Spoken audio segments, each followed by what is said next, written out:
Okay, alright. Update po tayo about sa Kim Pao ganap for today, guys. Tara man tayo, guys, sa rumampa po si Kim Chiu sa isang newly na guys, alam naman na din natin kung saan siya rumampa. Isa siyang ambassador dun.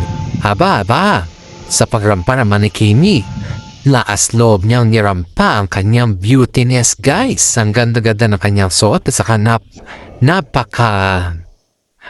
kumbaga is bagay na bagay sa kanya yung kanyang kasuotan. Lumabas talaga yung kanyang kagandahan. Ang dami mga netizen po ang umahanga sa kanya. Kasali na po si Paolo Avellino that time. Tara man si Paolo Avellino, guys, todo suporta naman kay Kimi dahil nakita niya kasi na si Kimi talaga yung pinipili at ang dami niyang endorsement, guys. Halos lahat ata naman nag-i-endorse kasali ni mga politiko sa ngayon Sa ngayon, guys, ay pinipili si Kim Chiu kasi ang malakas ng impact ni Kim Chiu. At the same time naman po ay kasali na din po si Paolo Avellino kasi halos parehas lang po silang dami endorso. Ang dami nilang endorsement sa ngayon, guys, Pero itong si Kimi talagang free-flex niya talaga yung kanyang kabutihan at saka yung kanyang kagandahan. Maraming mga netizen po ang umahanga sa Kim Pao for today, guys. At hindi lamang po for today ay simula pa nung nag-umpisa sila na maging tambalan. Kaya nga po ang sabi ng mga netizen sa kanila na huwag na sana makalimot ang Kim Pao. Dahil kapag sila'y nakalimot, wala na, masisira ni kanilang tambalan sa buhay. Habayit pa na naman tayo, guys, after ng birthday celebration ni Kimi. Party ba? Biglang nawala ang Kim Pao? Tinatanong ng mga fans at mga kasama nila sa party bakit hindi daw na-flex yung dalawa. Ayon dito sa ating legit na sources, guys, ay may private pala na pinag-uusapan ng dalawa. Ewan natin kung ano yung private niyan. Pero sa katunayan, guys, parang may binubuo na naman silang plano patungkol sa dalawa nito dahil parang gusto nilang mag-out of town dahil sa sobra kasi nilang busy this week. At hindi lamang po this week, no last month pa parang nawawalan na po sila ng mga oras sa isa't isa. Ito naman si mami ni Paolo Avellino, gusto ulit makabanding ang dalawa. At ito naman si Kimi pumayag, guys, kaya maraming mga netizen po ang magsasabi na napakaswerte ni Kim Chiu sa mami ni Paolo Avellino dahil kahit papaano, kahit hindi pa niya nakakasama sa isang bubong, guys, ay talagang very close na yung dalawa. Sabi nga ng karamihan ay si Kim Chiu lang daw po yung trinatrato ng mami ni Paolo Avellino ganyan na yung bang nakikita niya kasi si Kim Chiu na napakaswerte ni Paolo Avellino sa kanya at hindi rin makamit ni Paolo Avellino ang kanyang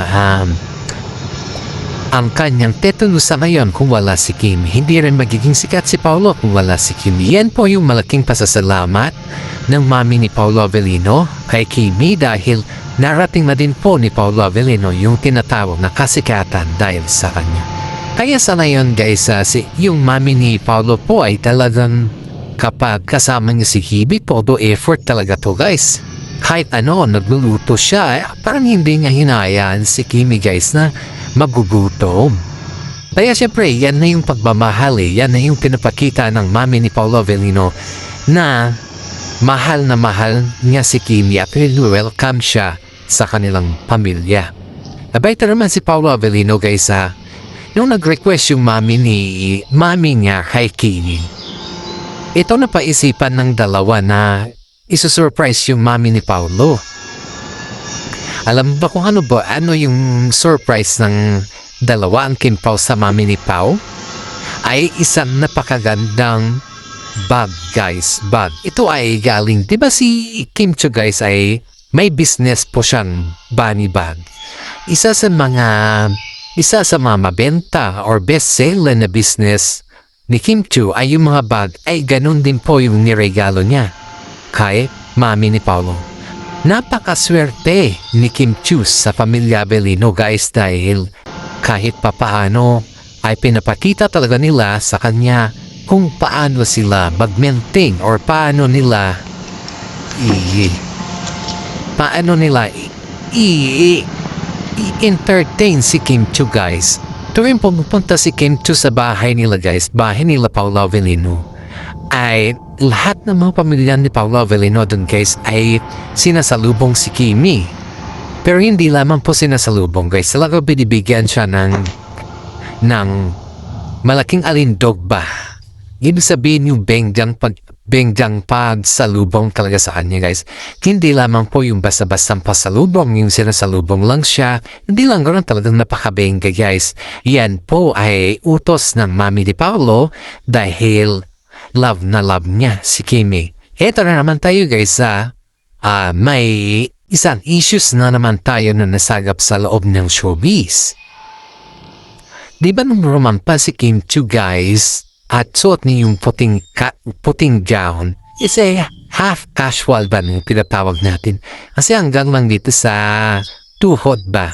Aba, may mga inggitera na naman na nag-comment at saka pakutsada na naman dun sa casual ni Kim Chiu.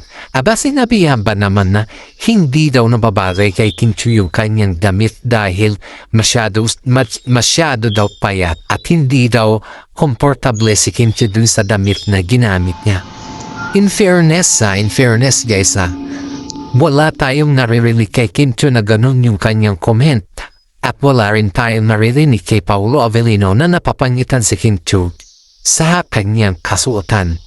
At ang sabi naman ni Kim Chiu, okay lang sa kanya at komportable siya kasi mainit ang panahon eh. Kailangan niya talaga magsuot ng ganon at yun naman po ay nababagay sa kanya at yun naman po ay utos sa kanya. Sa mga naninira kasi sa loob ng showbiz, guys, akala mo kaibigan sila eh. Alam mo kung sino pa yung no-comment na ganon, guys? Yun yung malapit kay Kim Chiu. Oo. Ang hirap makipag-kompetensya. Ito nga yung sabi ni Kim Chiu na sobrang hirap makipag-kompetensya sa mga kapamang showbiz, sa loob ng showbiz kasi nga kapag ikaw ay sobrang sikat na, may mga bagay-bagay talaga na hindi mo sila mapiplis. Yan po yung kanilang sinasabi ni Kim Chiu. Kaya sabi naman ng mga pamihan, guys, na ang hirap makipagkompetensya pag inggitera yung makasama mo sa loob ng showbiz.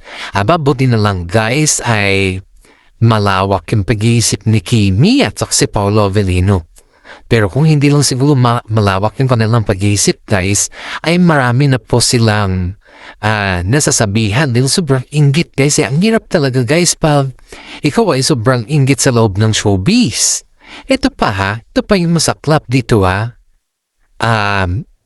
itong babae na to, itong actress na to, guys, ay matagal nung may iinggit kay Kim Chiu, pero si Kim Chiu lang, guys, hindi nga kasi kumbaga is ini-ignore niya lang dahil nga po alam naman din natin na pag tuwing may mga pambabas sa kanila, hindi naman sila talaga hindi sila pumapatol, pero may mga time din talaga na pumapatol din sila, pero hindi halos lahat. Kumbaga is yung nakukuha lang sa magandang salita. Parang ganoon lang ba? Parang kumbaga is hindi naman direct to the point na pinapatulan nila, pero may ibang patama lang ng konti. Ganun lang.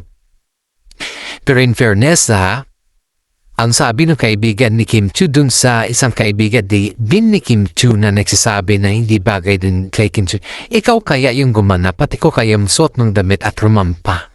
Para sa ganun ay at ibabas din kita. Para sa ganun ay malaman mo din kung ano yung reaction mo at kung ano yung pinagsasabi mo. Kasi nga, siyempre, guys, pag ikaw ay nandun na sa time na ganun ba, kahit naman siguro sino, guys, magagalit. Kung pinapangunahan mo yung isang tao na hindi naman ikaw yung nakakahawan ba? Di ba napakahirap? Kung iintindihin mo yung mga bagay-bagay na ganyan, guys, is napakahirap. Parang hindi mo masasabi sa inyong sarili na, ano kaya klaseng tao ito? Ano kaya klaseng ugali meron ito? Bakit palagi na lang nambabas at palagi na lang may sinasabi sa mga bagay-bagay na wala naman sa kanya. Bakit hindi na lang siya gumawa ng mga bagay-bagay na ikakabuting niya at ikakasikat na hindi yung ikakabash niya sa kapwa niyang artista.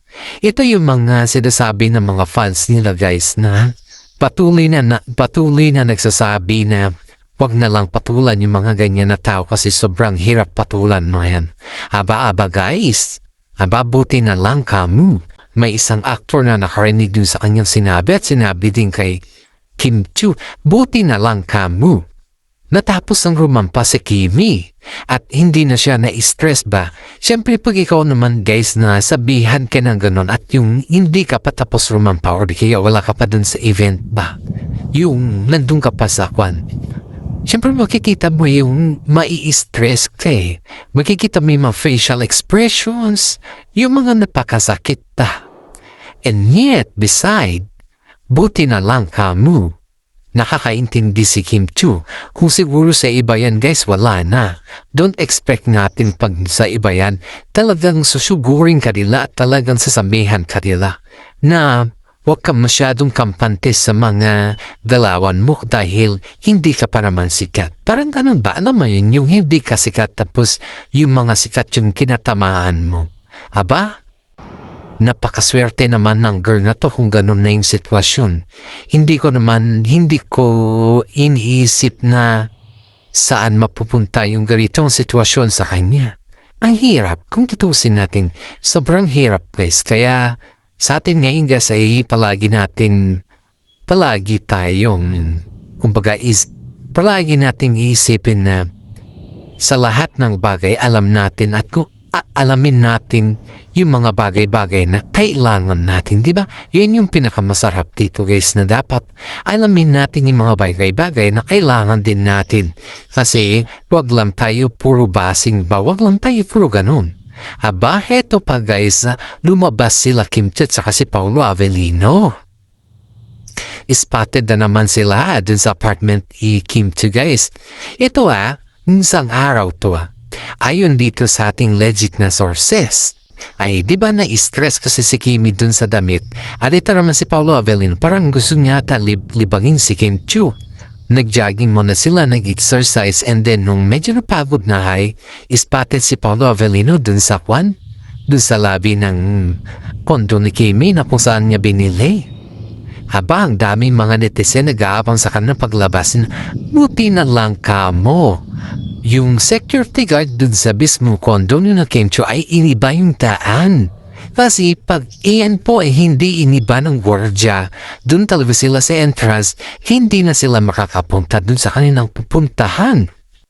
Kaya ang ginawa ng gwardiya sa kanila guys ay dinaan sila dun sa exit para sa ganun ay makalabas sila ng maayos na walang traffic, walang aberya. Aba, todo pasalamat naman ng Kim Pao sa ginawa ng gwardiya sa kanila. At noong todo pasalamat ng Kim Pao sa goda, nag-viral to ito guys, nakapag-take picture sa kanila at nag-viral din ka. Haba, sabi ng mga netizen parang nagtatago at may tinataguan daw ang Kim Pao. Hindi naman may tinataguan ng Kim Pao guys. Sadya lang talaga na may pupuntahan sila at ayaw talaga nila na magkaroon ng aberya. Yun yung katotohanan doon. Hindi yung ibig sabihin na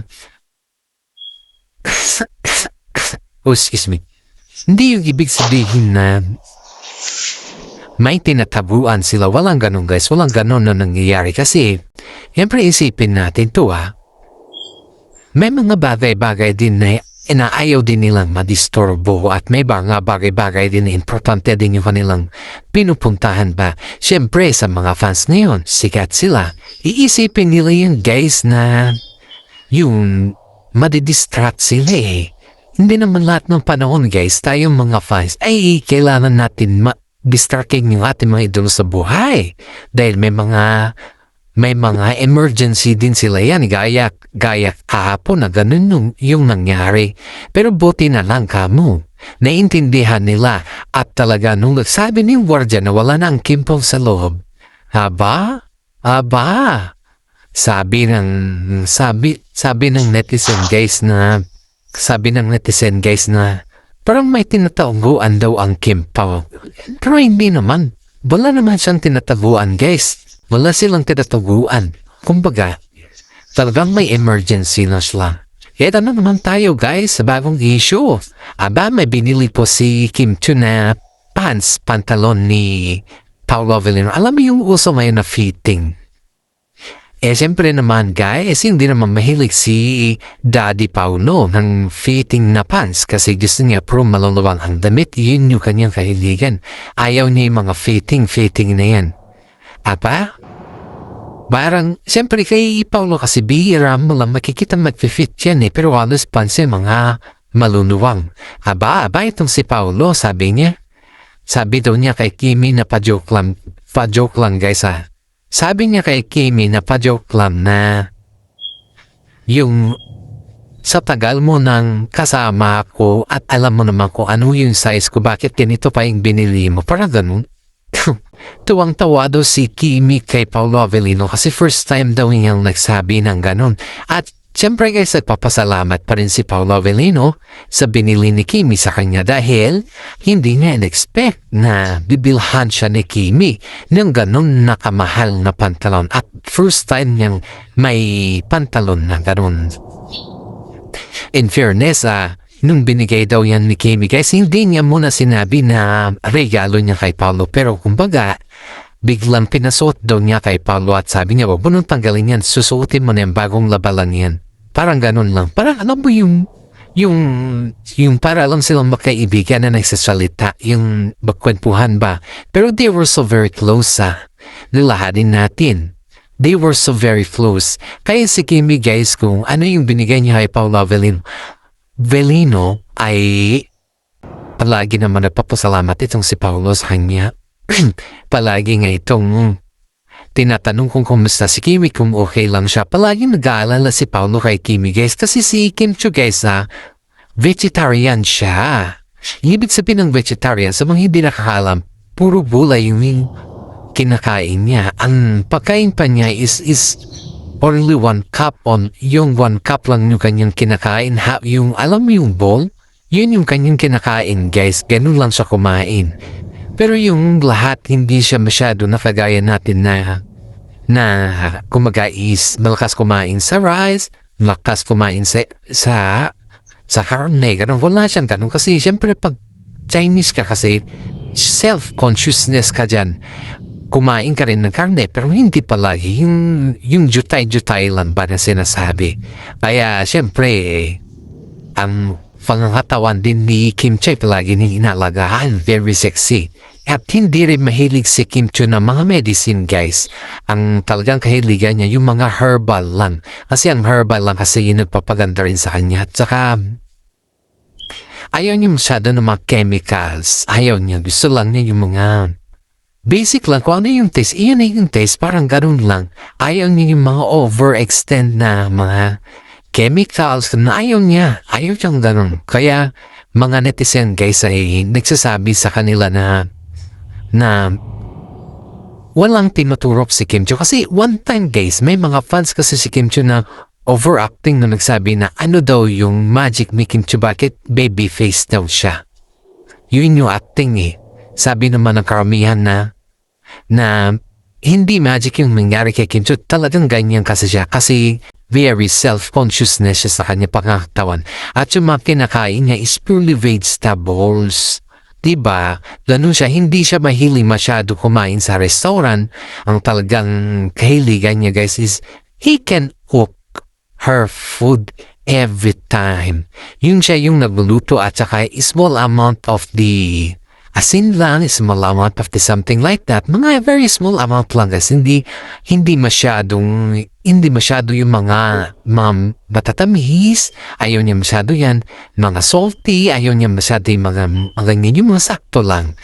Yung may nalagyan mo lang asin na konti. Ganun. Okay na yung kay Kim Chu. Hindi rin siya maarte guys. Lalong-lalo sa pagkain, simple lang, mga gulay lang, mga salad lang. Okay na yan kay Kim Chu, wala ka talagang masasabi sa kanya. Kaya sabi ng makaramihan, parang may ini-inject at iniinom daw si Kim Chu, mga gluta. Hindi guys hindi siya ganun siguro mayroon din pero hindi naman siya masyadong umiinom, mga basic lang. Kung magkasakit talaga siya at hindi na kaya ng herbal, yung matagal na yung panggamutan ba, ang ginagawa ni Kim Chiu pag matagal na yung gamutan sa kanya, ang ginagawa niya kasi guys is yung nagtitake na rin na siya ng mga medicine. Pero pag yung herbal naman is okay naman sa kanya at naramdaman niya na yung compatibility at okay na rin yung pakiramdam niya, siyempre hindi siya inom ng medicine. Ganun po si Kim Chiu guys, ganun po yung kanyang pagka-self-consciousness sa kanya sarili. Shout out po tayo sa mga senior citizen dyan guys na nakikinig at nanonood sa atin. Maraming salamat guys. Sa mga fans natin din po dyan, maraming salamat po sa mga love natin dyan na mga kasama natin sa ating content creator bilang isang content creator, especially mga senior citizens sa ibang bansa at all over the world guys. Paki-like and share naman po yung ating YouTube channel. Isang malaking tulong na po yan para sa atin. God bless po at maraming salamat.